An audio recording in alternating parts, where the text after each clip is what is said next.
Well, joining me now to talk about this is Head of Energy Research at MST Financial, Saul Kavonic. Saul, thank you so much for joining me this evening. Australians are sick and tired of hearing this rhetoric, this shtick about power prices are falling when that's clearly not being reflected in their bills. What is going on here?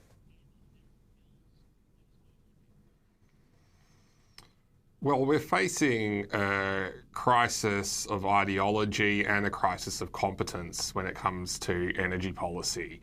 So the starting point is we have this renewable energy target by 2030, which is patently clear is impossible to meet.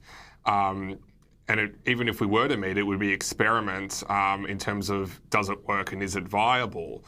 Now, the problem with having such a ridiculously ambitious target is not just that the target can't be met, but all the central planning that is being done by the regulatory bodies presume that that target is going to be met. And what then happens is, as we don't meet that target, we haven't got a plan B and a plan C to deal with what's actually happening, as opposed to what a few members of parliament kind of delude themselves into what they want to happen. And then you end up with insufficient investments in our grid, and that results in increased volatility. And Australia now faces the highest volatility in energy prices of any OECD country in the world, and it results in more unreliability. And that then flows through to three key sectors of our economy.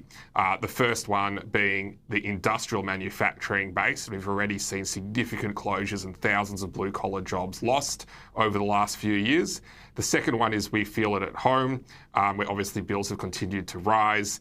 And lastly, and I think this is perhaps one of the most underappreciated areas, is our national security and the government's priority technology list in things like cybersecurity, quantum computing, and artificial intelligence all actually depend on our energy sector.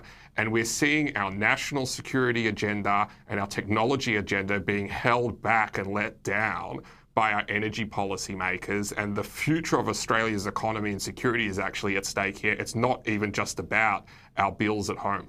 Yeah, well, that's a really interesting thing. I wanted to get into that a bit because one of the arguments Labor was making during the last federal election campaign was that their plan provided for more gigawatts going into the grid than the coalition's policy, suggesting that they had a more expansive plan for energy. But if I'm hearing you right, if you read between the lines, all of that power wouldn't be on at the same time because it would just be switching from one different renewable thing to batteries to another thing, which doesn't seem like a great way to run a railroad, nonetheless a modern electricity grid that might need to power massive AI server farms and that sort of thing.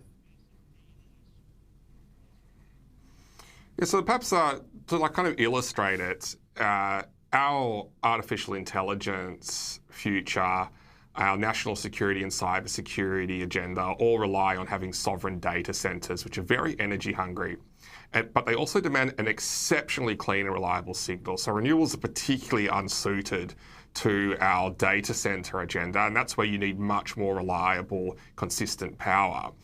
And the problem where you have unreliability, for example, with a data centre is data centres underpin drug dispensation in ICU and hospitals. They underpin air traffic control at our airports. It underpins our ability to launch our navigation system for missiles and aircraft in the case of a war situation.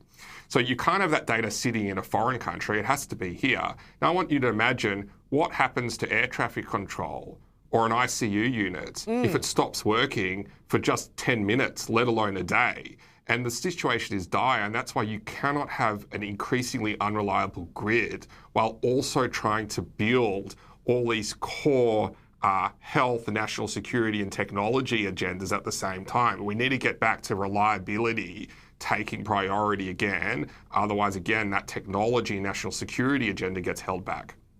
And finally, Saul, just want to ask you, too, about some other events going on around the world. One of the things Labor has always blamed rising power prices on was Russia's invasion of Ukraine and what that did to energy prices. Well, Venezuela now, the situation there is that the U.S. might be bringing back all of that capacity for the world market. Would that wind up, is the Trump action in Venezuela potentially going to bring oil prices down? And would that have any flow-on effect to our own energy prices, not just our prices at the pump? Well, before I just touch on the Venezuela question, if I could just please address this excuse that we keep hearing from the government that higher prices are due to the impact of the Ukraine war on gas. Today, international gas prices are lower than they were prior to the Ukraine war. So it's no excuse. The reason prices are higher today is because of policy settings. It's got nothing to do with the Ukraine war or global gas markets. But to come to your question on Venezuela, look, obviously very early days. There's quite a few pieces that would have to fall into place for Trump's ambition there to see a transition to a government which is more pro-US and to happen. Now, if it happens though, you will see significant interest by the majors to invest in Venezuelan oil. That could see its production double or triple over the course of the next several years, and that will bring down prices. In particular, you could even see something like Venezuela leave OPEC and provide more pressure on OPEC's cartel behaviour, which again could put further downward pressure on prices. So the ambition, if it's realised, could be quite beneficial in terms of lowering prices, but there's still, again, quite a few pieces that need to fall into place before that happens. Well, Saul, as a V8 driver, I am hoping that it does all fall in place. Thank you so much, Saul Kavonic.